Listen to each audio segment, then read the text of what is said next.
सास की इन्हीं बातों के कारण तो बहू सास की इज्जत नहीं करती। नेहा ऑफिस से आने के बाद शाम के समय रसोई में चाय बनाने के लिए चली तो उसकी सास निर्मला उससे बोली, बहू थोड़ी देर आराम कर ले, चाय मैंने बना दी है। सास की बातें सुनकर नेहा का मन आश्चर्य से भर गया। तब उसे आश्चर्यचकित देखकर निर्मला उसके हाथ में चाय का कप देकर मुस्कुराते हुए बोली, आश्चर्यचकित होने की ज़रूरत नहीं है, चाय पीकर थोड़ा आराम कर ले, रात का खाना आराम से बना देना। सास की बात सुनकर नेहा चाय का कप लेकर अपने कमरे में चली गई थी। गुस्सेमयी सास के स्थान पर प्रेममयी सास का बदला हुआ रूप देखकर उसे कुछ दिनों पहले की बात याद आ गई थी। वह और उसका पति नरेंद्र दोनों एक कंपनी में काम करते थे। ससुर रामपाल नौकरी से रिटायर होने के बाद सास के साथ घर पर ही रहते थे। 2 बच्चे थे, दोनों एक प्राइवेट स्कूल में शिक्षा ग्रहण करते थे। नेहा सुबह 5 बजे उठकर ही घर के कामों में लग जाती थी।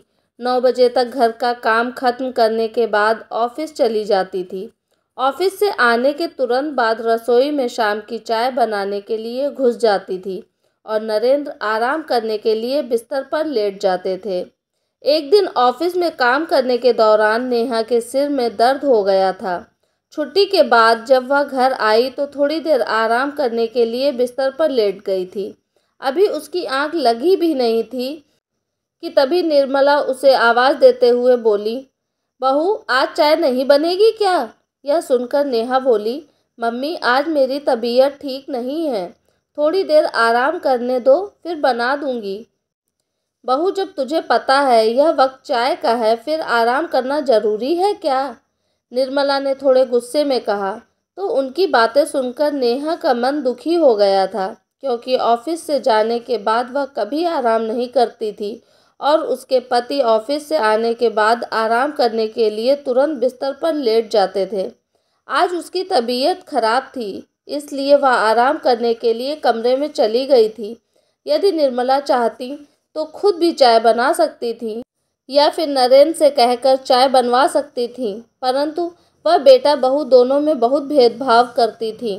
बेटे के आने पर तुरंत बेटा तो ऑफिस से आकर थक गया होगा, चल आराम कर ले, यह कहकर वह उसे आराम करने को बोल देती और ऑफिस से आने के बाद नेहा से आराम करने के स्थान पर तुरंत चाय बनाने को बोल देती, जिसे देखकर कभी कभी नेहा का मन दुखी हो जाता था, जिन्हें याद करके वह दुखी मन से बोली, मम्मी जी आपके बेटे तो रोज़ाना आराम करते हैं, मैं तो सिर्फ आज ही आराम कर रही हूँ, वह भी सर में दर्द होने पर।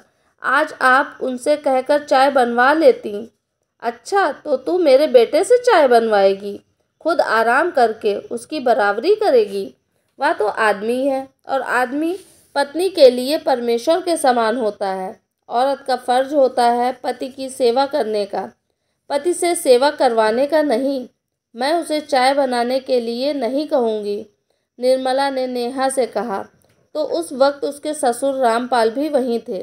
पत्नी की बात सुनकर वे गुस्से में बोले, बेटे बहू में इतना भेदभाव करना ठीक नहीं। यदि पति परमेश्वर होता है तो पत्नी भी लक्ष्मी और अन्नपूर्णा का रूप होती है। बेटा 9 घंटे ड्यूटी करता है तो बहू 18 से 19 घंटे काम करती है, फिर भी कभी किसी से सेवा की उम्मीद नहीं करती। जब कभी तुम्हारी तबीयत खराब होती थी मैं बिना कहे तुम्हारे लिए चाय बना देता था और खाना बनाने में और घर के काम करने में तुम्हारी मदद भी कर देता था। तब तुम खुशी खुशी मेरे हाथ की चाय पी लेती थी। उस वक्त तुमने कभी नहीं कहा पति परमेश्वर होता है।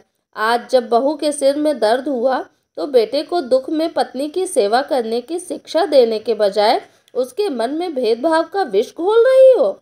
यदि बेटे से चाय बनवाने के लिए नहीं कह सकती तो तुम खुद भी तो बना सकती हो। बहू के आने से पहले भी तो तुम घर का सारा काम करती थी। अब दिन में एक बार चाय बनाने में भी तुम्हें शर्म आती है। तुमसे नहीं बनती तो मैं बना देता हूँ।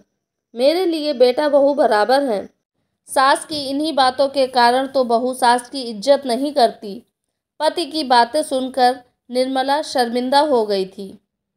वह नेहा से बोली, बहू तू आराम कर ले, मैं चाय बनाकर लाती हूँ और नरेन को समझाऊंगी कि वह भी तेरे लिए चाय बना दिया करे और घर के कामों में तेरा हाथ बटा दिया करे। पति पत्नी दोनों का दर्जा बराबर का होता है। मैं अभी नरेन से कहकर तेरे लिए डॉक्टर से पूछकर सर दर्द की गोली मंगवाती हूँ। सास की बातें सुनकर नेहा के चेहरे पर मुस्कान आ गई थी। बहू, चाय ठंडी हो रही है, तूने अभी पी नहीं? सास ने नेहा को कहा तो नेहा यादों के झरोखे से बाहर आकर अपने ससुर को मन ही मन धन्यवाद देते हुए चाय पीने लगी थी। दोस्तों, ये थी मेरी आज की कहानी। आशा करती हूँ कहानी आपको पसंद आई होगी। अगर आप मेरे चैनल पे नए हैं तो प्लीज़ मेरे चैनल को सब्सक्राइब कीजिएगा। कहानी पसंद आई हो तो लाइक और शेयर कीजिएगा। कहानी पूरी देखने के लिए आपका बहुत बहुत धन्यवाद।